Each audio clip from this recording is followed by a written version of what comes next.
sejam transformadas pela palavra do Senhor e cresçam amando ao Senhor Deus, que se revela a nós por meio da sua palavra.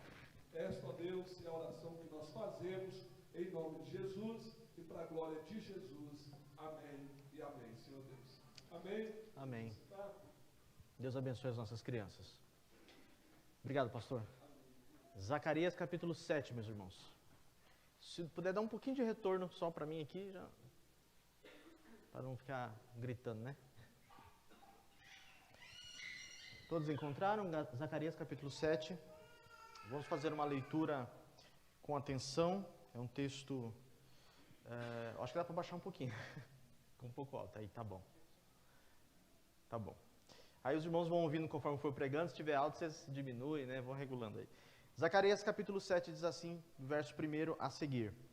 Aconteceu no 4º ano do rei Dario, que a palavra do Senhor veio a Zacarias no 4º dia do 9º mês, que é Quisleu.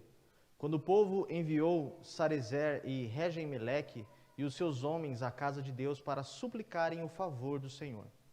E para dizerem aos sacerdotes que estavam na casa do Senhor dos Exércitos, profetas, dizendo: chorarei eu no 5º mês, fazendo abstinência, como tenho feito por tantos anos. Acho que na versão de vocês diz jejum, né? Tenho feito por tantos anos. Então a palavra do Senhor dos Exércitos veio a mim dizendo: fala a todo o povo desta terra e aos sacerdotes, dizendo: quando jejuastes e pranteastes no 5º e no 7º mês durante esses 70 anos, porventura foi mesmo para mim que jejuastes? Ou quando comestes e quando bebestes, não foi para vós mesmos que comestes e bebestes? Não foram estas as palavras que o Senhor pregou pelo ministério dos primeiros profetas, quando Jerusalém estava habitada e em paz, com as suas cidades ao redor dela, e o sul e a campina eram habitados? E a palavra do Senhor veio a Zacarias dizendo: assim falou o Senhor dos Exércitos, dizendo: executai juízo verdadeiro, mostrai piedade e misericórdia, cada um para com o seu irmão. E não oprimais a viúva, nem o órfão, nem o estrangeiro, nem o pobre, nem intente cada um em seu coração o mal contra o seu irmão. Eles, porém, não quiseram escutar, e deram-me o ombro rebelde, e ensurdeceram os seus ouvidos para que não ouvissem. Sim, fizeram os seus corações como pedra de diamante, para que não ouvissem a lei, nem as palavras que o Senhor dos Exércitos enviara pelo seu Espírito por intermédio dos primeiros profetas. Daí veio a grande ira do Senhor dos Exércitos. E aconteceu que, assim como ele clamou, e eles não ouviram, também eles clamarão, e eu não ouvi, diz o Senhor dos Exércitos. Ou eles clamaram e eu não ouvi, diz o Senhor dos Exércitos. Assim, os espalhei como um turbilhão por entre todas as nações que eles não conheceram. E a terra foi assolada atrás deles, de sorte que ninguém passava por ela, nem se voltava, porque fizeram da terra desejada uma desolação. Amém. Senhor, nós já oramos, mas mais uma vez nós suplicamos ao Senhor para que fale conosco pela sua palavra nesta noite. Usa teu servo, Senhor, que é pecador e fraco e é limitado, mas a tua palavra não é. Fala aos nossos corações, nos instrui, o Senhor é o nosso pastor e é o nosso mestre. É assim que suplicamos em nome de Jesus. Amém. Meus irmãos, nós vivemos tempos difíceis, onde a religiosidade tem sido abundante. As igrejas, muitas delas, estão cheias, calendários litúrgicos estão bem organizados, bem definidos. Alguns fazem campanhas e mais campanhas de jejum e de orações. As músicas são músicas de celebração. Mas a pergunta que nós devemos fazer diante deste cenário da religiosidade pós-moderna é a seguinte: será que Deus tem se agradado de tudo isso? Será que Deus se agrada de tudo isso? O texto que nós lemos, Zacarias capítulo 7, nos confronta com uma pergunta bastante simples. No entanto, uma pergunta bastante importante e profunda. Será que Deus está recebendo o nosso culto? Será que a minha vida, a sua vida, a nossa vida tem sido uma vida de verdadeira piedade, uma vida que de fato tem agradado a Deus? Dentro do judaísmo, meus irmãos, existiam basicamente 3 práticas que definiam a piedade judaica, ou o que definia um verdadeiro judeu, um judeu dedicado, um judeu piedoso. Elas são as seguintes: a oração, as esmolas e o jejum. Inclusive, como nós temos estudado na sala dos jovens, no Sermão do Monte, são essas 3 práticas que Jesus aborda no Sermão do Monte, confrontando os judeus, os falsos fariseus, que diziam servir a Deus, no entanto, serviam a Deus apenas de maneira aparente, mesmo orando, mesmo dando as suas esmolas e mesmo praticando o jejum. Jesus censura esses religiosos. E aqui no capítulo 7, após quase 2 anos, os irmãos estão caminhando comigo nas exposições, depois de quase 2 anos do início da reconstrução do templo, o povo se apresenta diante das autoridades religiosas e pergunta se eles devem continuar jejuando e se abstendo de certos tipos de comida, certo tipo de alimentação, para agradar a Deus, como eles fizeram durante os 70 anos em que eles estavam no cativeiro babilônico. E a resposta de Deus, não obviamente aqui, conforme nós vamos perceber, não trata apenas da prática do jejum. Trata do culto de maneira geral, da vida do seu povo de maneira abrangente e como o seu povo deve se relacionar em relação a ele. As lições que estão nesse texto, elas abarcam todas as práticas religiosas, todas as atividades religiosas nas quais nós estamos envolvidos, e vamos ver o que Deus acha a respeito de como nós temos vivido diante da sua presença. A primeira coisa que nós aprendemos aqui, irmãos, vai do verso 1 ao verso 7, é que Deus repreende a falsa piedade. Deus repreende a falsa piedade. O verso 1, queridos irmãos, inicia, os irmãos podem observar aí, com algumas informações históricas que estão aqui para situar o leitor a respeito do momento em que essa mensagem foi entregue a Zacarias. Se os irmãos observarem bem, nós encontramos aqui datas e nomes de pessoas reais. Datas e nomes de pessoas reais. Aparece aí a expressão, o 4º ano, aparece o nome do rei Dario, que era um rei medo-persa, que foi quem deu as cartas para que Israel voltasse a Jerusalém para a reconstrução do templo. Aparece aí o 4º dia e aparece o mês, o 4º dia do 9º mês, inclusive dá um nome do mês aí, que é o mês Quisleu, que é relativamente ou equivalente a novembro ou dezembro do nosso calendário, o calendário gregoriano. Percebam aí, meus irmãos, que essas informações que Zacarias dá são informações precisas. Zacarias chega a ser tão preciso que ele fala até o dia do mês aí, né? Até o dia do mês, o 4º dia do mês, foi quando o Senhor, quando esse evento aqui acontece. Só faltou Zacarias aqui colocar o horário, né? Faltou Zacarias colocar tal hora da tarde, tal hora da manhã, aconteceu essa situação. Ou seja, Zacarias aqui, ele dá essas informações, porque o profeta, obviamente, aqui ele tem uma preocupação de situar esses eventos na história, mostrando aqui para nós que o que está acontecendo aqui não é algo inventado pela criatividade do profeta, mas algo que realmente aconteceu na história. Estes homens se apresentaram diante das autoridades judaicas com esta pergunta. O cativeiro babilônico de fato aconteceu na história, o povo de fato voltou para a terra, teve todos os desafios para a reconstrução do templo, tudo isso foi algo que de fato aconteceu, não foi uma invenção, não foi uma elucubração ou algo como atacam a nossa fé, algo mitológico, algo que acontece na esfera apenas da afetividade ou da fé. Não é verdade? Nossa fé, portanto, é uma fé histórica, ela é fundamentada em evidências, em datas, em nomes, em situações que de fato aconteceram, não se trata de mitologia. O verso 2 nos mostra alguns nomes de algumas pessoas que foram aí, como eu tenho argumentado aqui, como representantes do povo e de todo Israel. Eles foram até aonde o templo estava sendo reconstruído, no Monte Sião, para irem com um questionamento. E o nome dessas pessoas aparece aí, são nomes que você pode colocar aí no seu filho, né? Próximo filho que você tiver, você pode colocar aí o nome de Sarezer ou Regem-Meleque. É um nome bonito, né? Os nomes antigos eram nomes muito bonitos. A Kel diz que vai colocar aí o nome do nosso filho no futuro de Regem-Meleque.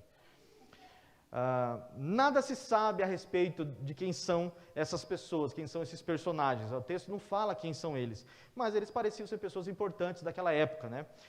Dentro do judaísmo daquele período.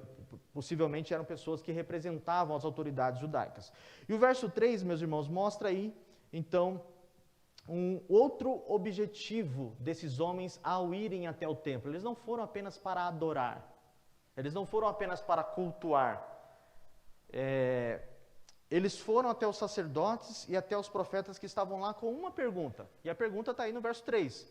Nós vamos continuar chorando com jejum no 5º mês, como temos feito por tantos anos? Quer dizer, já se passaram 70 anos, a cidade está sendo reconstruída, o templo já está sendo erigido, nós temos que continuar jejuando e praticando todos esses rituais que nós temos praticado durante esses 70 anos.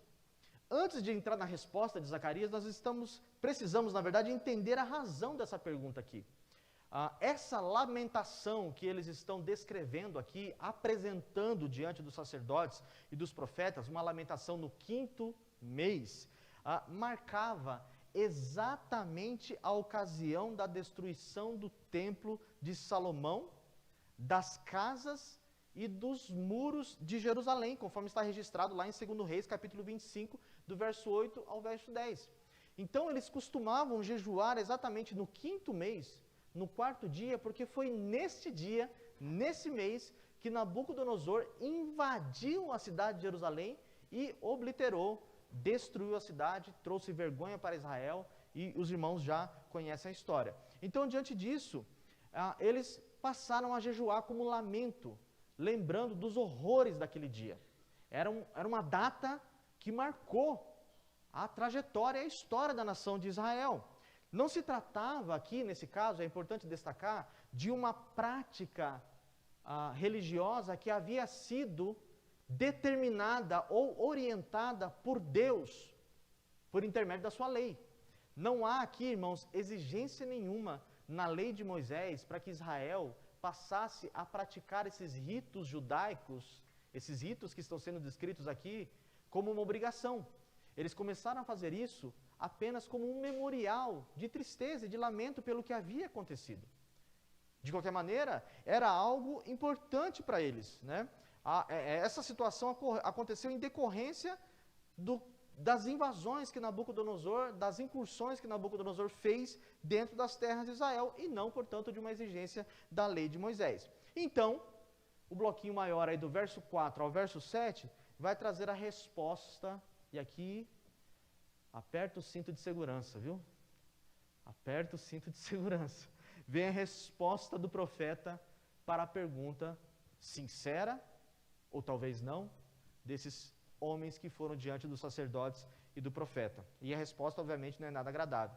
Deus responde, interessante, de maneira muito curiosa, Deus responde com outras perguntas, né? Deus responde a pergunta deles com outras perguntas, basicamente 3 perguntas. A primeira: vocês jejuaram durante esses 70 anos do cativeiro? Foi para mim mesmo que vocês fizeram isso? Ou foi por causa de vocês? Essas práticas que vocês passaram a dar importância, vocês fizeram realmente por causa de mim? Ou vocês fizeram por causa de vocês? Primeira pergunta. Segunda pergunta: quando vocês comiam? Quando vocês bebiam? Para quem que vocês estavam fazendo? Eram para mim? Essas práticas? Ou eram para vocês mesmos? Por causa do ventre de vocês? Por causa aparente piedade de vocês, da aparente religiosidade de vocês.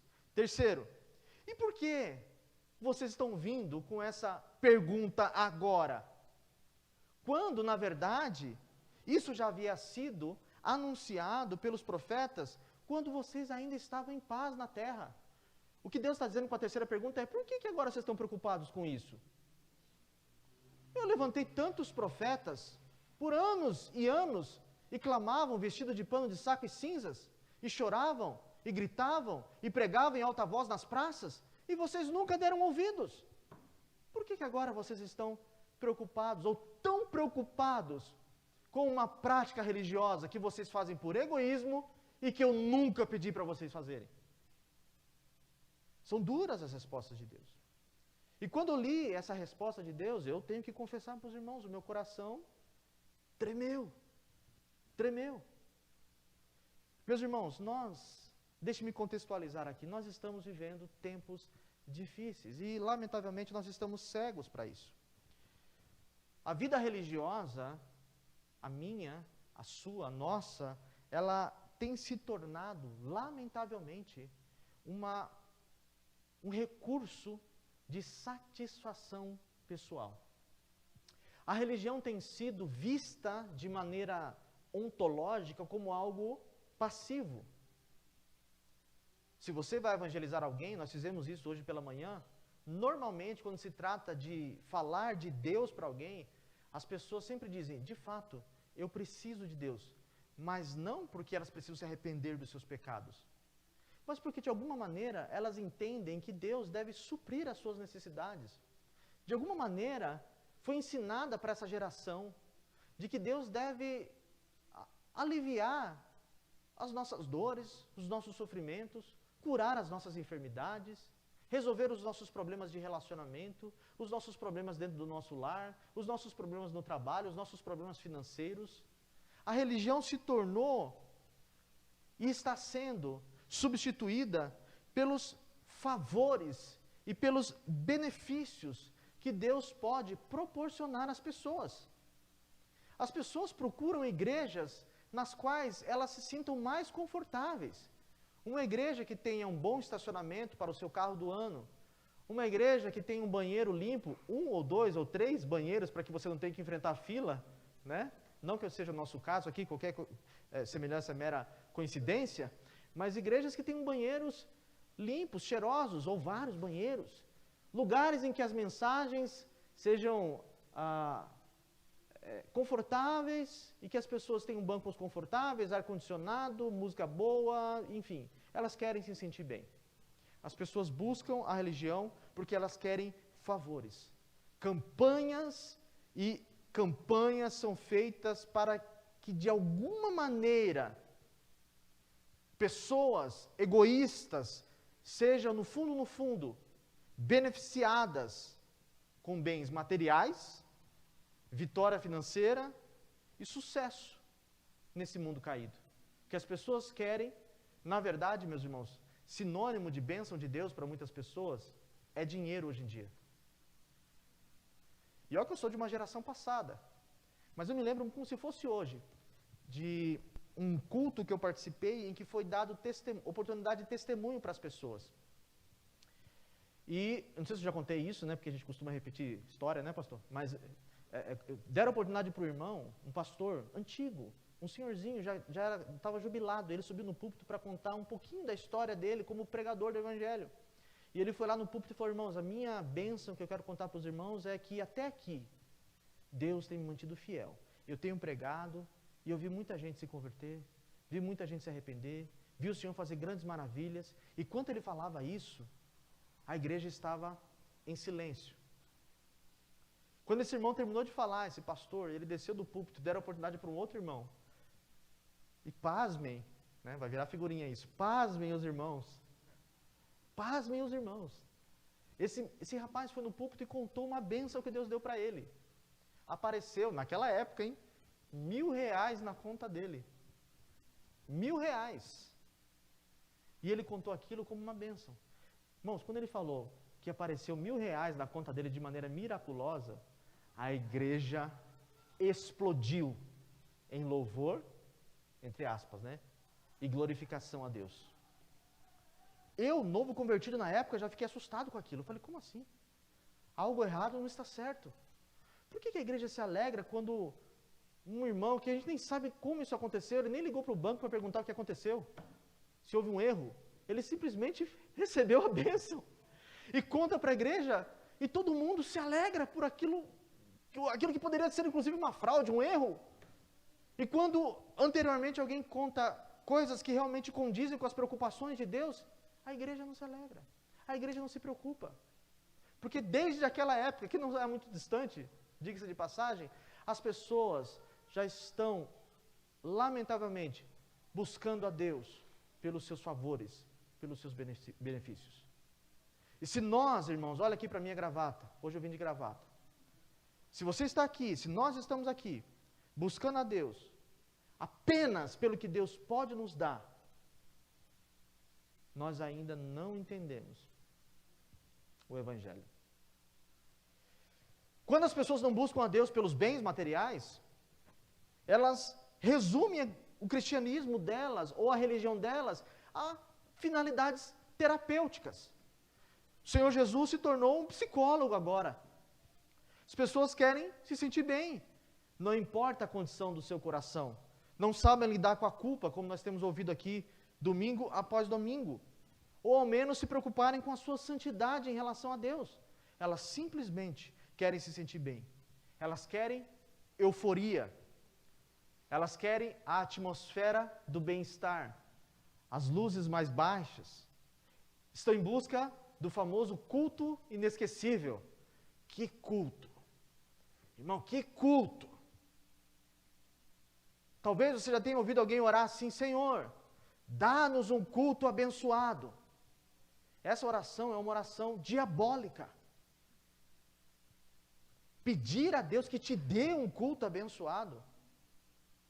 A oração deve ser, Senhor, me ajude, pecador, a te oferecer um culto que te agrade. E não para Deus me dar um culto abençoado. Porque culto não é divã. Culto não é lugar de se sentir bem, meus irmãos. Culto é guerra. Culto é guerra.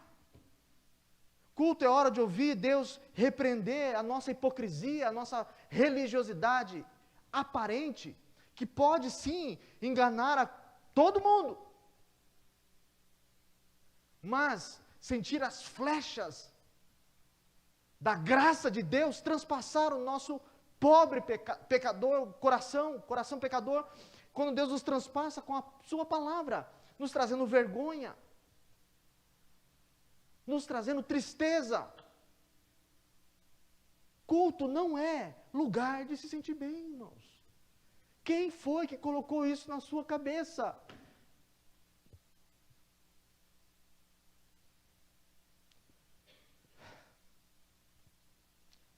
Alguém disse certa vez que a dopamina se tornou o novo amém. A dopamina se tornou o novo amém. Se sentimos algo positivo, mesmo que seja, pastor, um arrepio no braço, aquilo que nós sentimos quando assistimos um filme de romance, a mesma coisa. Ou quando alguns aqui, não é o meu caso, mas quando ouve lá a música do Zezé de Camargo e Luciano, o mesmo arrepio que sente no braço é o mesmo arrepio que ela quer sentir na presença de Deus. Seja um arrepio, se isso acontecer, então Deus está falando. Então Deus está presente. Se a mensagem for uma mensagem talvez como essa, ou como que nós ouvimos no sermão no domingo passado, que deu vontade de enfiar a cabeça debaixo da terra, a gente acha que as coisas não estão certas. Deus não pode estar num negócio desse. Irmãos, se a gente pudesse pegar a Bíblia, esse texto que nós lemos aqui, e fazer isso aqui como a gente faz com a roupa, sairia sangue. Sairia sangue. E é isso que as pessoas não querem. Dor, sangue, vergonha ou santidade.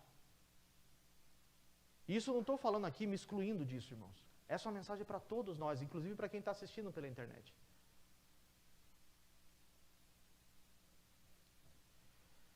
Culto não é entretenimento. culto não é entretenimento. Culto não é show. Servir a Deus, essa é a mensagem de um jovem pregador para os irmãos. Servir a Deus dói. Servir a Deus dói. Servir a Deus fere o coração. Afinal de contas, quem é aqui que gosta de carregar a cruz? Quem é o louco que vai falar, eu gosto. Eu gosto. Até o próprio Senhor Jesus, no Getsemane, ele disse, Pai, se possível, passa de mim esse cálice, porque não é fácil. E o apóstolo Pedro diz que nós devemos seguir as suas pisadas. Sofrer como Cristo sofreu. Negar a nós mesmos como Cristo negou. Por que você está aqui essa noite? Por que você veio? Eu não vou falar para você olhar para o seu irmão do seu lado, né, e dizer, diga para ele, não precisa fazer isso, mas pergunte a si mesmo. Por que você veio aqui essa noite? Porque alguém mandou uma mensagem para você? Você veio aqui essa noite porque já fazem 3, 4, 1 ou 2 domingos que você não vem, eu preciso ir, é uma obrigação. Você veio essa noite porque se eu não for, o pastor vai ficar bravo comigo. Por que você veio aqui essa noite? Quem tem sido o alvo da sua vida? Quem tem sido o alvo da sua vida? Deus ou você mesmo? Ou o que você tem feito na igreja, para a igreja, você tem feito para você mesmo? Para que de alguma maneira as pessoas te aplaudam, para que de alguma maneira as pessoas te vejam, para que de alguma maneira as pessoas te ovacionem, para que você seja bem visto. Essa é a resposta de Deus para esse povo. Para quem vocês estão fazendo isso? Para quem? É para Deus? Ou são para vocês mesmos? Enfim, irmãos, no verso 8 ao verso 10, no segundo bloco, nós vemos aí então uma descrição. Depois de Deus responder de maneira dura o povo de Israel, esses líderes especialmente, Deus então agora faz uma descrição da verdadeira piedade. E o texto prossegue aí no verso 8 com a expressão, e a palavra do Senhor veio ao profeta Zacarias. Obviamente aí já aparece como uma ruptura de ideias, né? Apesar de trazer o mesmo argumento ainda, o mesmo desenvolvimento, melhor dizendo, essa expressão indica que há um rompimento de ideias. Deus agora vai responder a pergunta que foi feita acima, dando aqui um padrão de verdadeira piedade para o povo judeu. E no verso 9, então, a resposta vem de maneira objetiva. Israel deveria mostrar a verdadeira piedade, veja, não com cerimonialismo vazio, mas com ações objetivas que demonstravam o poder de uma vida de quem, de fato, conhece a Deus. E o texto aí, meus irmãos, vai descrever algumas dessas ações. Obviamente aqui, Zacarias não está fazendo aqui uma lista exaustiva de todas as exigências de Deus, mas descreve uma lista que representa a vontade de Deus ou a real intenção de Deus para o povo de Israel. Aparece aí no verso 9, né? O que o povo de Israel deveria fazer? Executar juízo verdadeiro, mostrar misericórdia e piedade ao seu próximo, não oprimir a viúva, o órfão, o estrangeiro ou o pobre, e não planejar o mal contra o seu próximo, certo? Percebam, irmãos, que todas essas exigências que aparecem aí, caminhem comigo, são de ordem social. São de ordem social. Isso é importante nós destacarmos porque, de fato, ao olharmos para a Escritura, e talvez isso seja algo bastante periférico para nós, infelizmente, mas para a Bíblia não, essa preocupação de Deus com o relacionamento entre os irmãos, com, em alguma medida, essa espécie de socorro social que um deve exercer em relação às necessidades do outro, sempre foi uma preocupação de Deus em meio ao seu povo. Deus sempre se preocupou com isso. Deus, não só no meio do seu povo, mas em todo o governo de Deus sobre a sua criação, Deus sempre se preocupou com aqueles que são mais desfavorecidos ou menos favorecidos. Os pobres, os órfãos, as viúvas, aqueles que precisam, de fato, de ajuda. O que está acontecendo aqui é, de nada adiantava Israel, observem isso, cumprir as suas exigências religiosas, se na prática eles estavam falhando na sua convivência um com o outro. Não adiantava eles jejuarem para Deus todo quinto mês do ano, no quarto dia, se eles viam um órfão necessitado e não estendiam a mão. Se eles viam uma viúva precisando de ajuda e não estendiam a mão. Se eles viam alguém passando fome, necessidade, e eles não ajudavam. Deus está dizendo que isso era uma aparente piedade e precisavam mudar esse comportamento. Algo semelhante acontece em Miqueias, capítulo 6, do verso 6 ao 8. Você não precisa ler, mas diz lá que o povo se apresenta diante de Deus com as mesmas perguntas. O que a gente deve fazer? Como deve ser o nosso jejum? Deve ser assim, assim, assado? Deve ser daquele jeito? Deus fala assim, não, vocês entenderam completamente errado. O que vocês devem fazer é praticar a justiça, é amar a misericórdia e ser humilde. Para Deus é importante ser, mas também é importante fazer. O pastor está expondo João, 1 Epístola de João, e vai chegar lá na passagem em que o apóstolo João diz, irmãos, amemos de verdade, não só de língua e de palavra. Não adianta,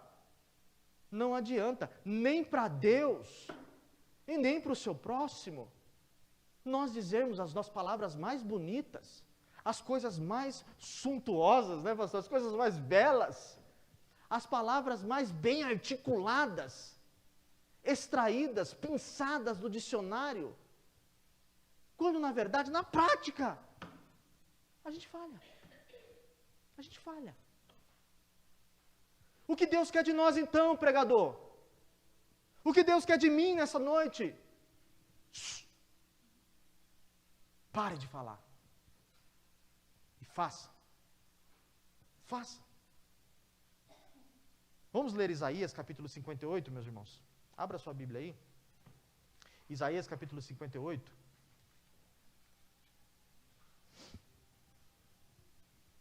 Eu quero que todos acompanhem essa leitura. Isaías capítulo 58. Marina vai colocando aqui também, para aqueles que estão sem a Bíblia na mão ou coisa do tipo. Isaías capítulo 58, ou você que está acompanhando pela internet, está aí no carro, talvez vendo essa mensagem depois de muitos anos, não sei, mas o texto diz assim, Isaías 58, clama em alta voz, não te detenhas, levanta a tua voz como a trombeta e anuncia ao meu povo a sua transgressão e a casa de Jacó os seus pecados. Todavia, me procuram cada dia, tomam prazer em saber os meus caminhos, como um povo que pratica a justiça e não deixa o direito do seu Deus. Eles me perguntam pelos direitos da justiça e têm prazer em se chegarem a Deus, dizendo, por que jejuamos nós? E tu não se atentas para isso? Por que afligimos as nossas almas e tu não sabes? Eis que no dia em que jejuais, achais o vosso próprio contentamento e requereis todo o vosso trabalho. Eis que, olha isso, irmãos, eis que para contendas e debates jejuais, e para ferirdes com punho iníquo, não jejueis como hoje, para fazer ouvir a vossa voz do alto. Seria este o jejum que eu escolheria? Deus dizendo, que o homem um dia aflige a sua alma, que incline a sua cabeça como junco, e estenda debaixo de si saco e cinza? Chamarias tu a isso de jejum e dia aprazível ao Senhor? Porventura, não é este o jejum que escolhi? Que soltes a ligadura da impiedade, e que desfaças as ataduras do jugo, e que deixes livres os oprimidos, e despedaces todo o jugo, ou seja, liberte os escravos aqui?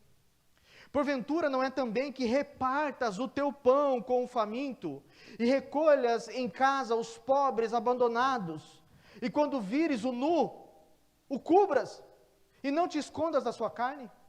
Então, romperá a tua luz como a alva, e a tua cura apressadamente brotará, e a tua justiça irá diante de ti, e a glória do Senhor será a sua retaguarda. Então clamarás, olha isso, então clamarás, e o Senhor te ouvirá.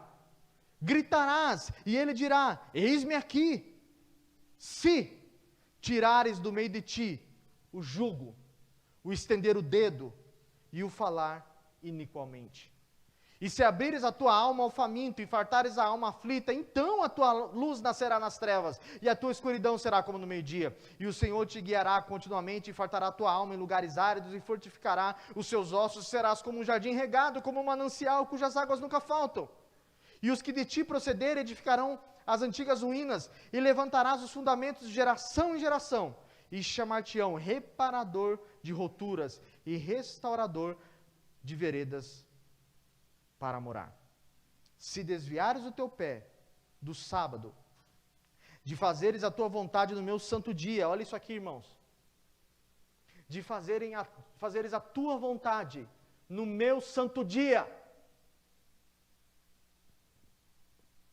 e chamares ao sábado deleitoso, e o santo dia do Senhor, digno de honra, e o honrares, não seguindo os teus caminhos, nem pretendendo fazer a tua própria vontade, e nem falares as tuas palavras, então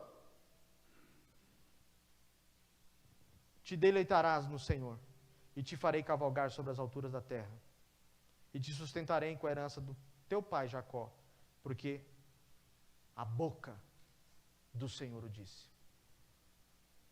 É isso que Deus quer de nós, irmãos. Prática, prática, prática e mais prática. Foi o que nós aprendemos aqui, domingo após domingo, quando o pastor expôs a epístola de Tiago.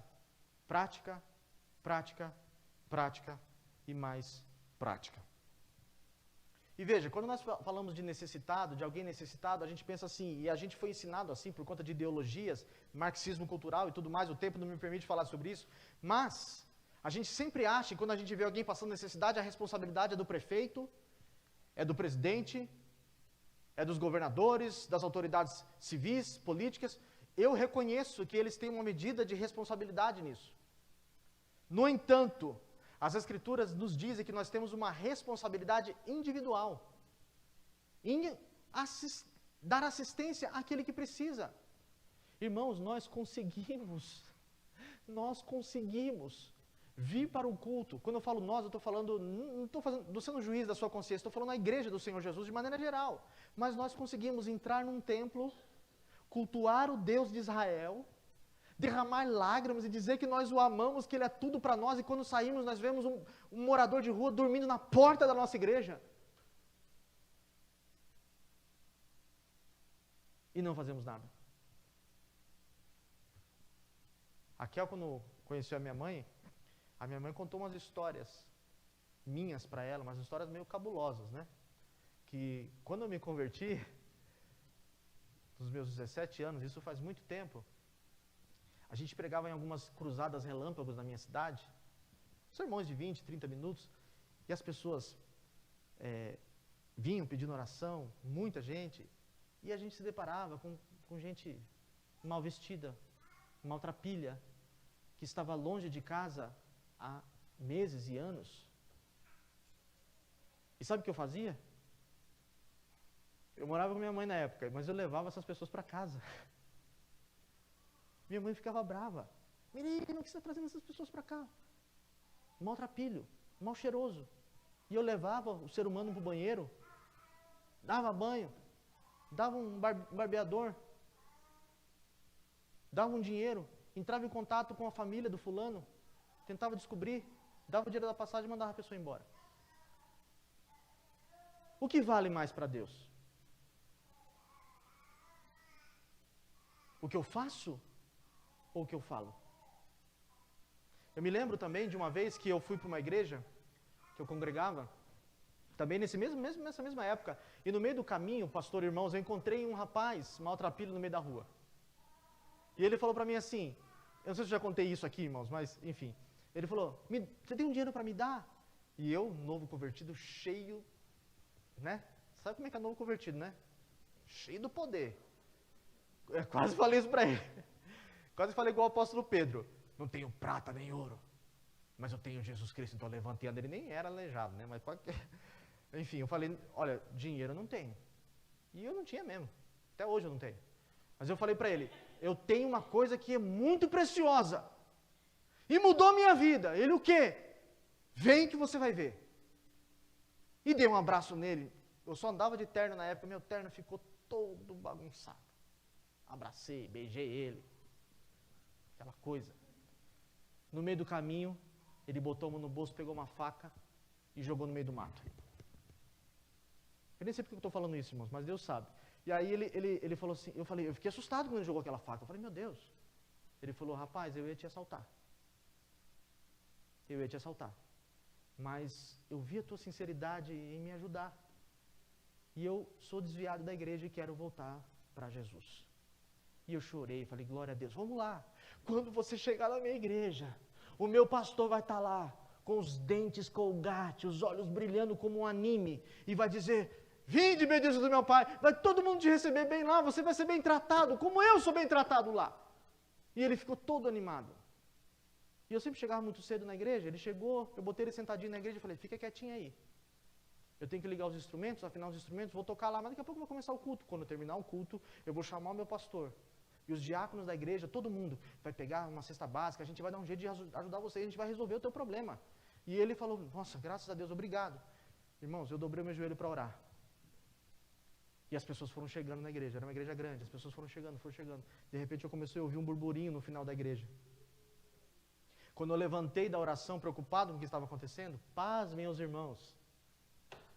Mas tinha um diácono, um irmão lá, que estava colocando esse jovem para fora da igreja. Porque ele estava mal vestido. Na hora, eu fiquei furioso, eu fui até onde ele estava, o que está acontecendo? E ele chegou e falou assim, um rapaz aqui, está no meio do povo, está não sei o que. Eu falei, meu irmão, foi eu que convidei ele, o que está acontecendo? Ele falou, não, você não pode convidar essas pessoas. Irmãos, eu não estou falando algo que me disseram, eu estou falando algo que eu ouvi. Você não pode trazer essas pessoas para a igreja. Bem na hora que eu fui responder ele, eu falei, como não posso? O pastor da igreja chegou. E o menino falou assim, para mim, você me enganou. Você me enganou, com o dedo em riste, você me enganou. Porque você disse que eles iam me receber bem e que não iam ligar para a minha roupa. E que não iam ligar para o meu mau cheiro, e que não iam ligar para isso. E ele disse, na frente do pastor, na frente desse diácono, na minha frente, nunca mais eu piso o pé dentro de uma igreja. É uma história para os irmãos pensarem um pouco. O quanto nós efetivamente temos sido luz para as nações. Eu sei que você conhece uma pessoa que precisa de ajuda. Ela pode estar aqui dentro da igreja ou pode não estar. O Evangelho não diz respeito a mim ou a você, meus irmãos. O Evangelho diz respeito a quem Deus é e a glória de Deus. E nós temos essa responsabilidade. Como diz lá o apóstolo Tiago, no capítulo 2 do seu livro, ele diz assim, meus irmãos, qual é o proveito se alguém disser que tem fé, mas não tiver obras? Pode acaso semelhante fé salvá-lo? Se o irmão ou a irmã estiver carecido de roupa, necessitado de alimento cotidiano, e qualquer dentre vós lhe disser, vá em paz, eu vou orar por você. Não é isso que a gente fala? Estou desempregado. Fica tranquilo, não se desespera. Vamos fazer uma campanha de oração.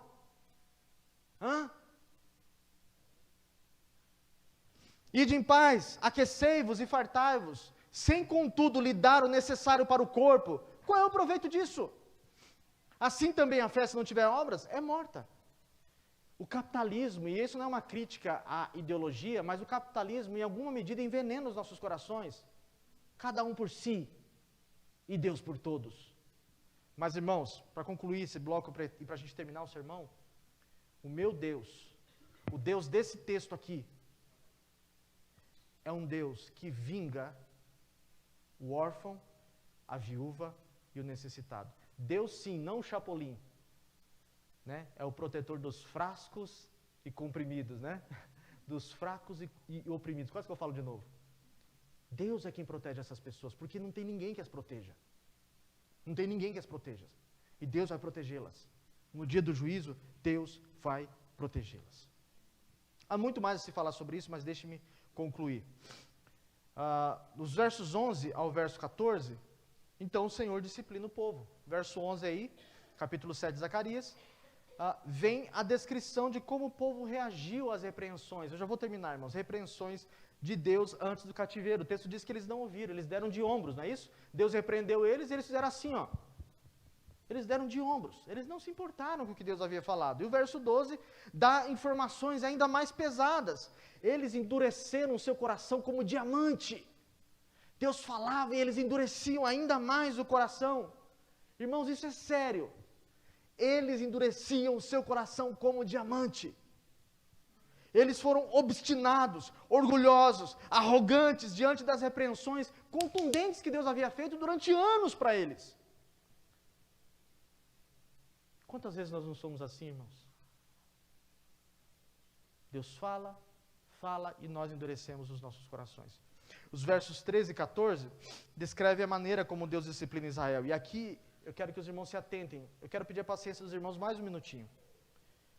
O texto diz no verso 13, de maneira resumida: assim como o povo não ouviu a Deus, olha isso, assim como o povo não ouviu a Deus, Deus também não ouviria o clamor deles durante o cativeiro. Foram 70 anos pedindo socorro. 70 anos. Até quando, Senhor? Vamos pendurar as nossas harpas no salgueiro. Dá uma lida nos salmos de exílio lá. O lamento, a tristeza, a dor, as lágrimas. E Deus tapou os seus ouvidos.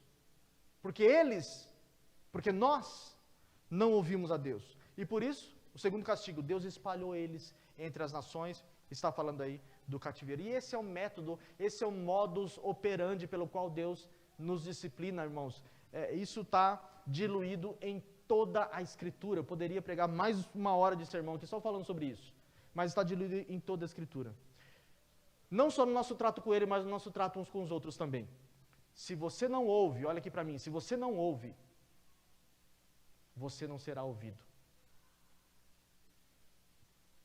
Se você não perdoa, você não será perdoado. Se você não dá, você não vai receber. Pode chorar, pode cantar bem, pode pregar bem, pode estar de terno e gravata, mas se nós não o fizermos, nós não vamos responder. O apóstolo Pedro, ele chega a dizer que o marido que oprime a sua esposa, que maltrata a sua esposa, tem as suas orações interrompidas. Deus não ouve ele. Ele pode gritar nos mais altos montes, Deus não vai ouvi-lo. Na parábola do credor incompassivo, os irmãos conhecem a história de um rei que perdoa o seu súdito de uma dívida milionária. E o seu súdito, quando encontra um súdito dele com uma dívida bem menor, ele não perdoa. Quando o rei fica sabendo disso, o rei manda chamar ele e fala: que besteira é essa? Que estupidez é essa? Que eu te perdoo de uma dívida milionária e você não pode perdoar o seu irmão que tem uma dívida tão pequena. Você está condenado às trevas exteriores. Prende ele e o mate. Irmãos, não é esse o coração do Evangelho? Nós perdoamos porque fomos perdoados.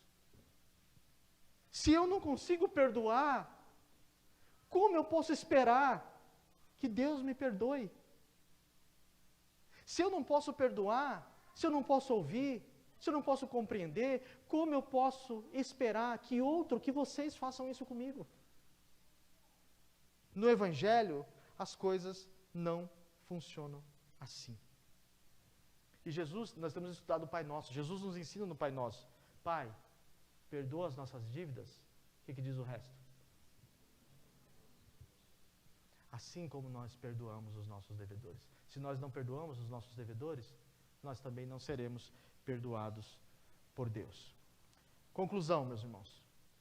A verdadeira piedade, ela não é vazia, mas ela é cheia de sinceridade, real. A verdadeira piedade, isso nós vimos no verso 1 ao 7, a verdadeira piedade não é uma piedade negada, mas é uma piedade visível em ações.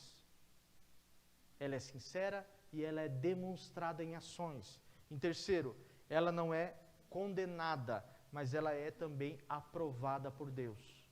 A verdadeira piedade não é vazia, a verdadeira piedade não é negada e a verdadeira piedade não é condenada ou julgada.